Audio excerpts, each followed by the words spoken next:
We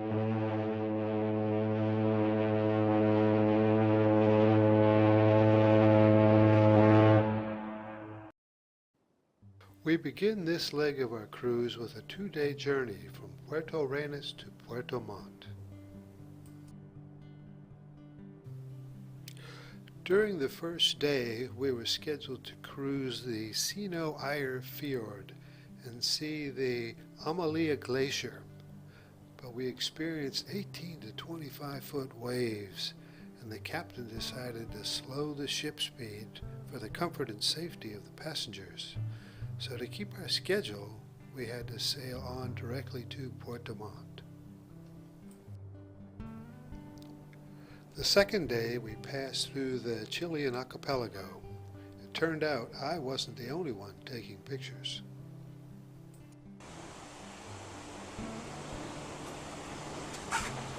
Hi, John.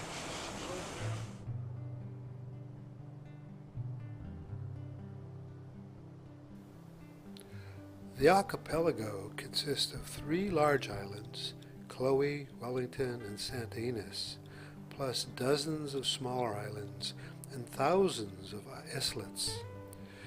They are sparsely populated, with the only activity being fishing and forestry.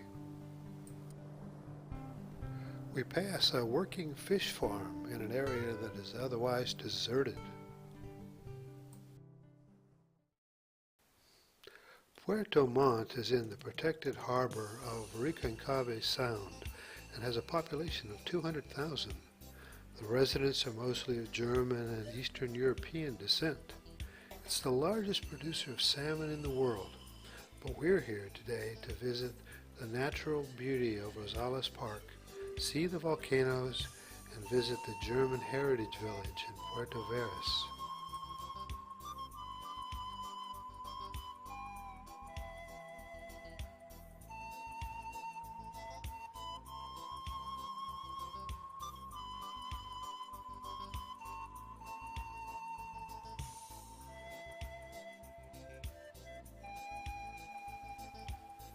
We head north out of the city and into the countryside and arrive at Lake Yanquihue, which is the second largest lake in Chile at 330 square miles. From here we get our first view of the Osorno volcano. It's a clear day, and as we drive around the lake, the volcano grows steadily closer and larger.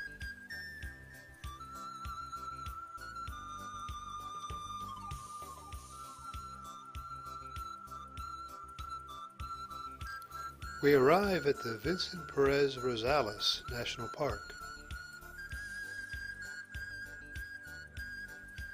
The area is quite busy as we walk down a short path to the Petraway River and the Petraway Falls. These are chute-type waterfalls that cut through the basaltic lava from the Osorno volcano. The water is a clear blue, supplied by the Todos Los Santos Lake, which is just a short distance upstream.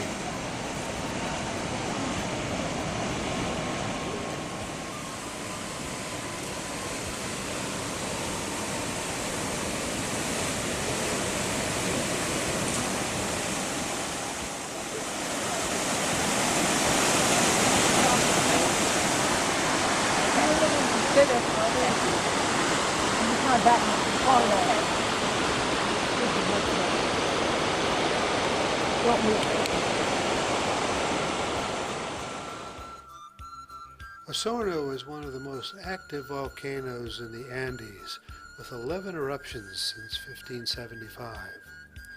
The upper slopes are covered with glaciers, despite a modest altitude of 8,700 feet.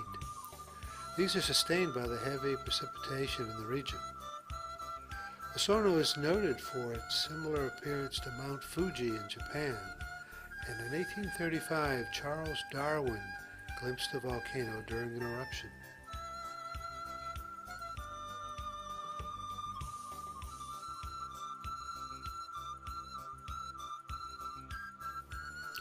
Our park visit is over and we backtrack to Puerto Varas.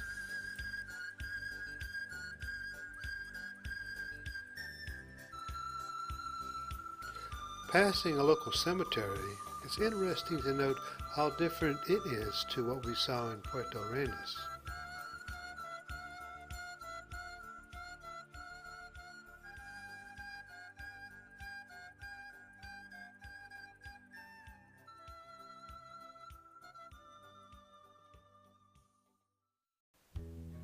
Arriving in Puerto Montt, we walk down to the lake shore and see vacationers playing in the water that is far too cold for my legs.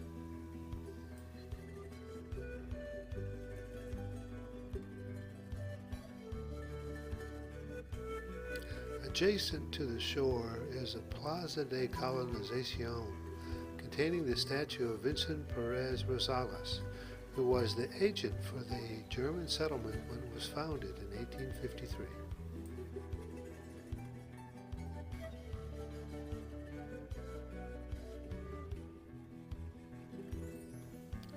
Nearby is the town center, or Plaza de Armas. Under a tree, a group performs playing traditional Andean instruments, including the panpipe, siku, and guitar.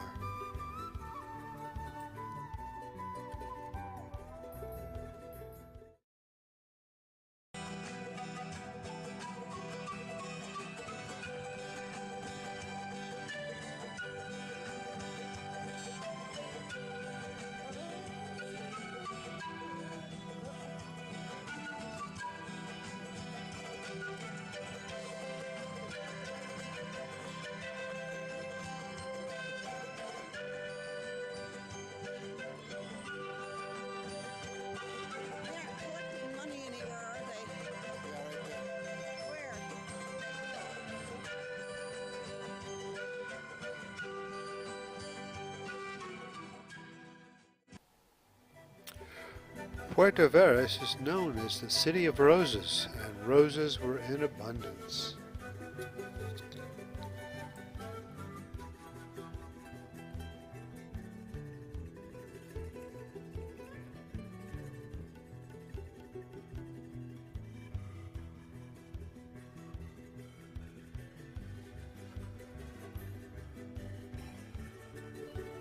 We ate lunch at the Club Alemán, which was founded as a German club in 1873.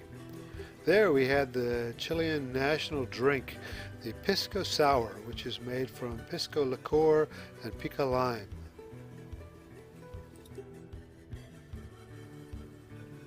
After lunch, we strolled down the road to the Froteller German Colony Museum.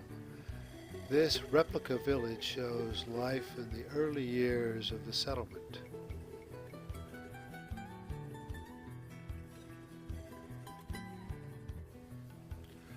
The water mill is a two-story wooden storehouse that was one of the first mechanisms built by the German settlers. It's constructed on the very spot of the first mill, which was built in 1870.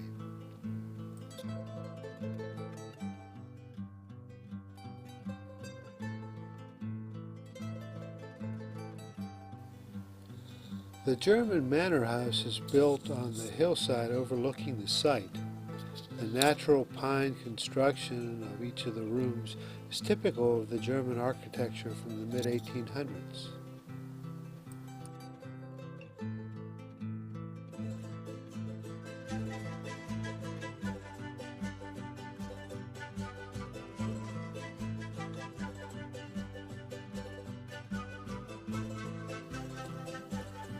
From the porch, there's a panoramic view of the village, the lake, and the Osorno volcano on the horizon.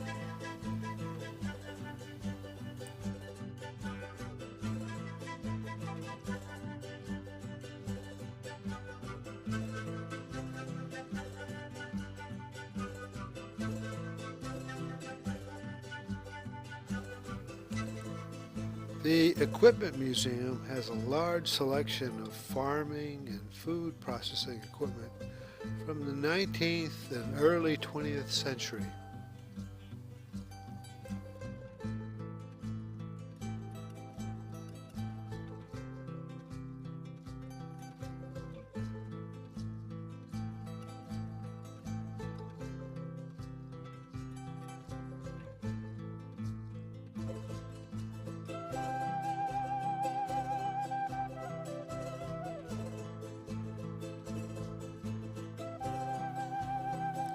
After one last long look at the volcano, we head back to Puerto Montt and return to the ship headed for Valparaiso.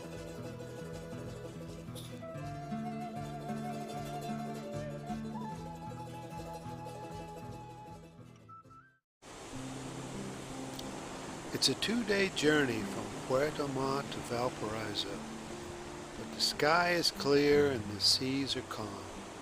It's great weather to cruise.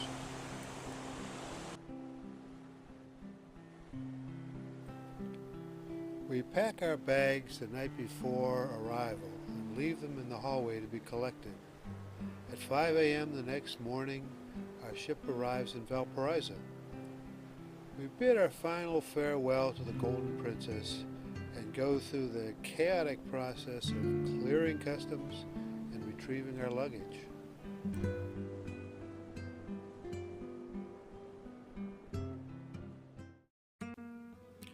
Today we have a city tour of Valparaiso, followed by a wine tasting on the way to the airport.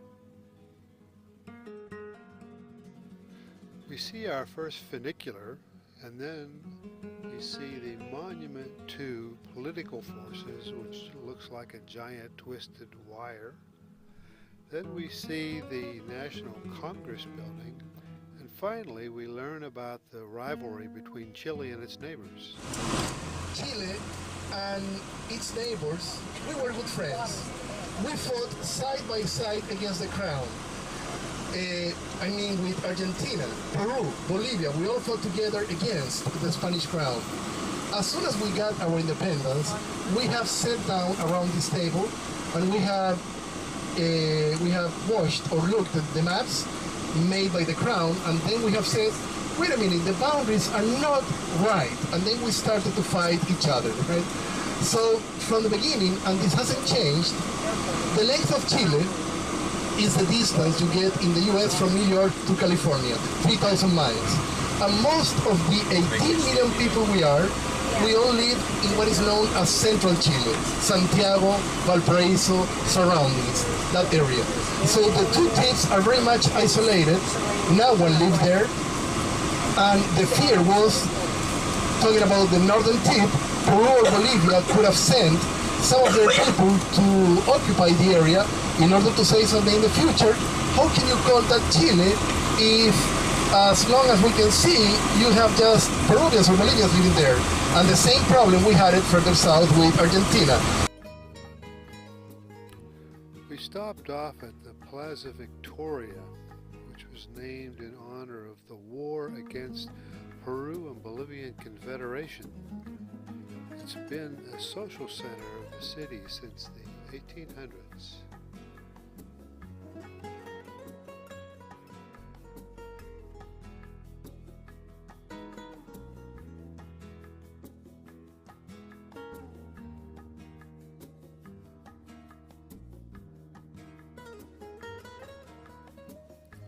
Our friends from the cruise and John and Holly are there, but so are a lot of homeless dogs that wander the streets and are fed by the local residents.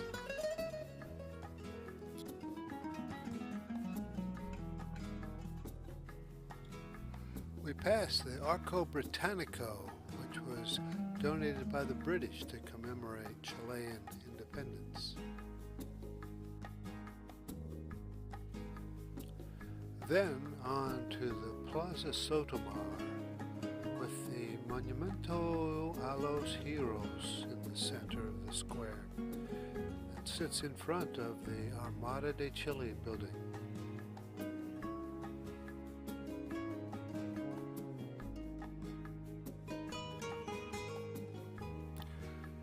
Next to it is a statue of Lady Liberty, using a likeness of the Roman goddess of liberty, similar to that used in the Statue of Liberty in New York. We prepared to ride the El Parral Ascensor. This funicular was opened in 1901 to provide access from the Plaza de Justice to the Paseo Yugoslav.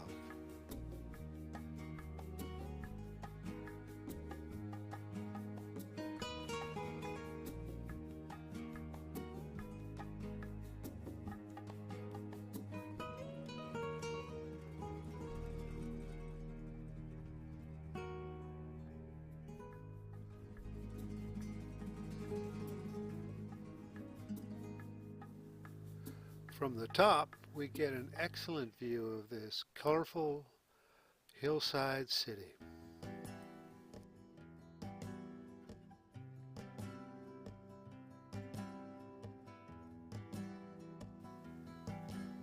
Coming out of the lift, we see the first of many wall paintings.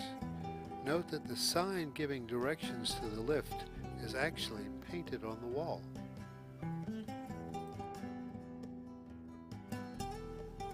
The Paseo Yugoslav house was originally named the American House, but later was renamed in honor of Dom Pascual Barbarossa, who was of Yugoslav descent, and completed it as his residence in 1917. The decorative artwork was quite scandalous at the time, featuring naked children.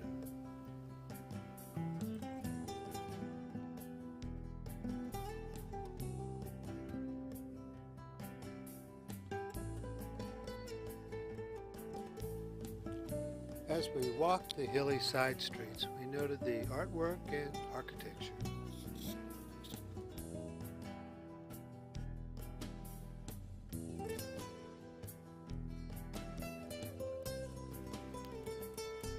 At the second wall painting, we learned that each artist has a signature object that they include in every painting, and this artist uses a hummingbird.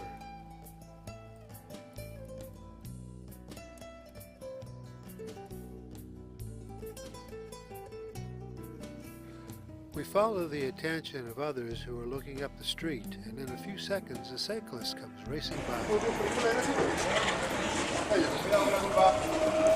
Okay, we have to walk upstairs.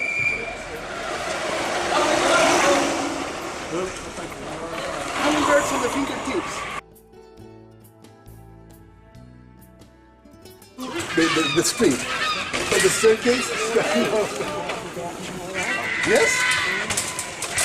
Your daughter-in-law? This is a staged race that involves racing down steps and down steep roads.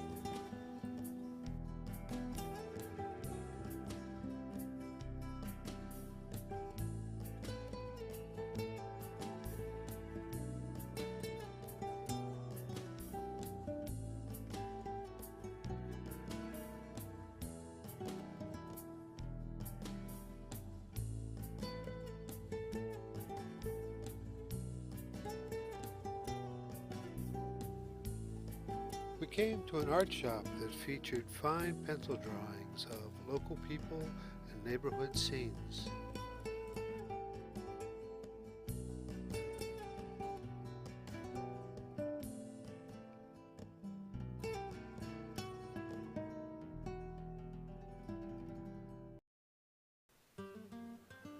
We then arrived at an incredible street. It was quite steep and open only to pedestrian traffic, but it had a multitude of fascinating wall paintings.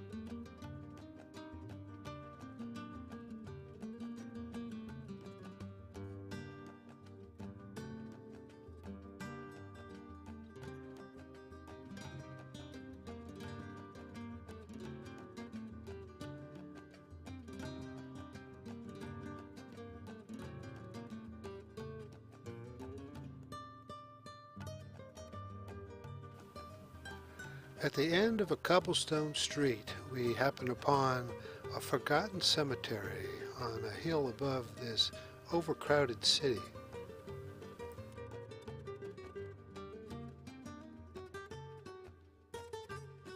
The artist includes himself in this wall painting of lost souls who join to become the head of a chameleon.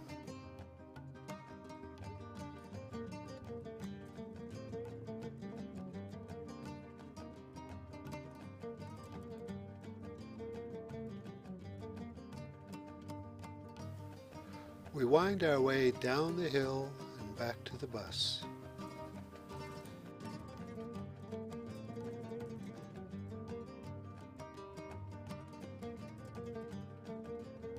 Traffic was heavy as we drove round the bay to an upscale area known as Vina del Mar.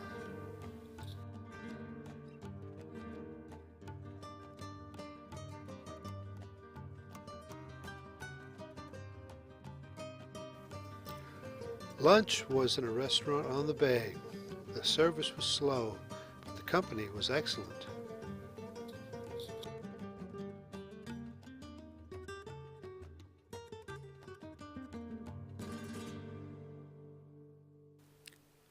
Afterwards, we walked up the beach to a large rock outcropping that was covered with sea lions and birds.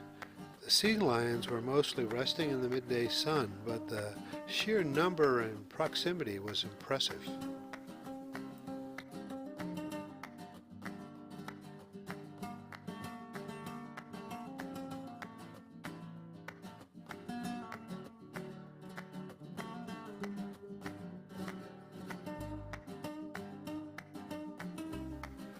Back on the road, we leave the beach behind to make our way to the Fonk Museum.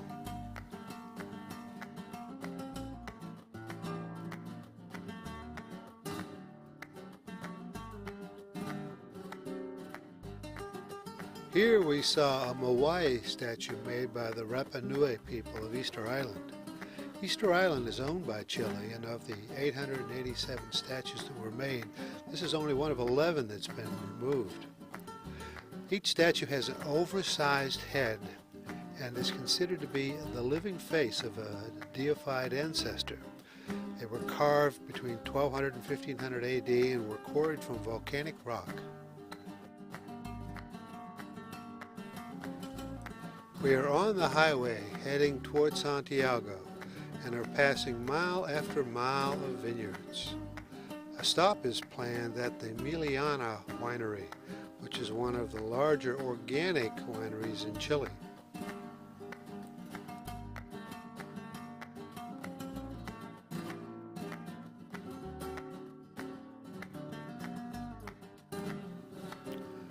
Our guide explained the special steps that are taken to make organic wine, including growing certain plants and flowers with the vines to repel insects and allowing chickens and other fowl to roam the fields to eat pests.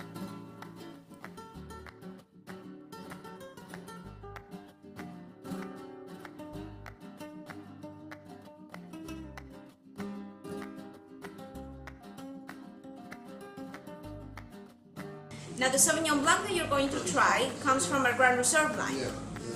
We don't use oak in our Sauvignon Blanc, and that's sort of like a Chilean habit. I would say that 98% of the Chilean wines in Chile that are Sauvignon Blanc, they don't go through oak. We do the fermentation process in a stainless steel tank for 3 months, and then they go straight to the bottle. It seems like a very easy type of wine to make, but it's very hard to accomplish a balanced Sauvignon Blanc. The Sauvignon Blanc, Pinot Noir, and Red were quite good.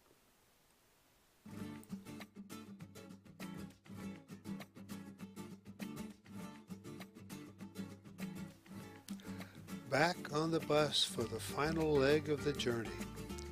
Santiago Airport is just over the next hill, so we bid farewell to South America and the excellent vacation we've shared with John and Ollie.